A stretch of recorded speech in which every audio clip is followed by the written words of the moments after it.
गांव में fashion show. शहर की फैशन डिजाइनर रितु की शादी गांव के जमींदार शेर सिंह से हो जाती है, लेकिन शहरी कामकाजी रितु का गांव में मन नहीं लगता। क्या सासू माँ, ये गांव में तो खुश नहीं है, मेरा दिल ही नहीं लगता यहाँ, क्या करूँ मैं? अरे बेटा, जहाँ पति का कारोबार बीवी तो वही अच्छी लगती है ना। अब हम लोग इतने पैसे वाले हैं कि गांव में मेरे बेटे लायक लड़की ही नहीं मिली। अरे माँ, मैं तो ये बोल रही हूँ कि क्या करूँ जिससे मेरा थोड़ा दिल लगे। अरे बेटा, मैं भी शहर की थी, यहाँ आकर मैंने गांव में स्कूल खोल लिया। बच्चों को पढ़ाती थी तो मन लग जाता था। तू भी कुछ देख ले जिससे गांव की बहू बेटियों का भला हो जाए और तेरे जमींदार ससुर जी का नाम भी हो जाए। रितु क्या करती, फैशन डिजाइनिंग वाले कपड़ों को गांव की औरतों पर कैसे ट्राई करती। लेकिन एक दिन, अरे क्या बात है डार्लिंग, बड़ी जल्दी उठ गई। और ये हाथ में फेविकॉल और कागज, कहाँ जा रही हो? मैंने सोच लिया है कि मैं अपना फैशन बुटीक खोलूंगी। गांव की औरतों को सजा धजा कर फैशन शो करूंगी और यहाँ की औरतों को भी शहर के फैशन से वाकिफ करवाऊंगी। फैशन और यहाँ की औरतें, अरे इन लोगों को तो बस चूल्हा चौका आता है। खाली समय में एक दूसरे के सर से जुएं निकालती हैं या फिर अचार पापड़ बनाती है।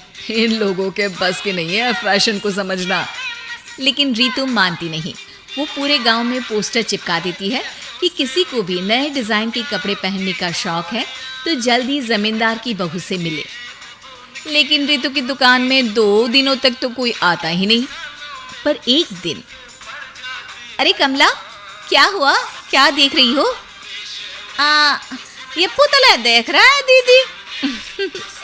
क्या दिख रहा है इसमें ऐसा? अब देखो तो दीदी, ये पुतला मेरे जैसा ही है ना, पतला दुबला लंबा, बस मैं काली और ये गोरा। तू ये बता, इस पुतले के कपड़े तुझे कैसे लग रहे हैं? अरे कपड़े तो बहुत ही सुंदर है दीदी, लेकिन तू ना बस कल इसी समय आ जाना और अपने जैसी 2-3 और को भी ले आना। अगले दिन कमला 2 लड़कियों को लेकर आ जाती है।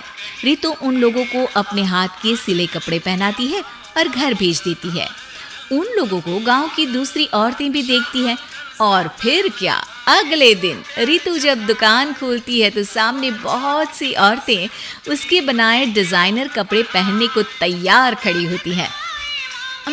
तुम लोगों को कपड़े के साथ ही हल्के मेकअप और स्किन केयर की भी क्लास देनी पड़ेगी। रितु गांव की औरतों को फैशन का ज्ञान देने में लग जाती है। एक दिन रितु का पति कहता है, अरे रितु, तुम्हारी फोटो पेपर में आई है। क्यों भाई, ऐसा क्या कर दिया मैंने, क्या लिखा है? अरे लिखा है गांव में होगा अब फैशन वीक।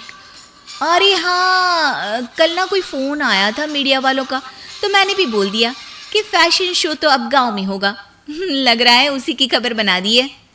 तभी रितु को एक फोन आता है। हेलो, कौन बोल रहा है? जी मैं खामिया बात कर रही हूँ लुक में फैशन वीक से। हम लोगों ने आपका काम देखा। हम शहर वर्सेस गांव का फैशन थीम में एक फैशन शो आपके गांव में करना चाहते हैं। अरे वाह, ये तो बहुत ही अच्छी बात है। मैं अपनी मॉडल्स के साथ शो में हिस्सा जरूर लूंगी।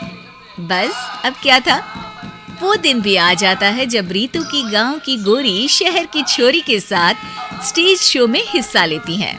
शो के बाद, अरे आपकी वो जो कलेक्शन है ना, मैं उसकी पूरी सीरीज खरीदना चाहती हूँ। सच में आपने वो कपड़े डिजाइन करे जो आज के लोग आसानी से घर और बाजार में पहन सकते हैं और बजट में भी है।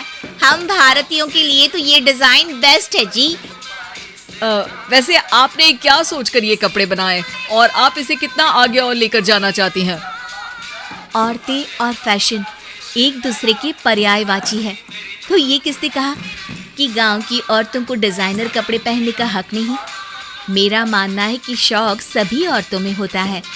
ज़रूरत है तो बस उसे जगाने की, उनके हिसाब और बजट के कपड़ों की जो मैंने बनाए और सबको पसंद भी आए।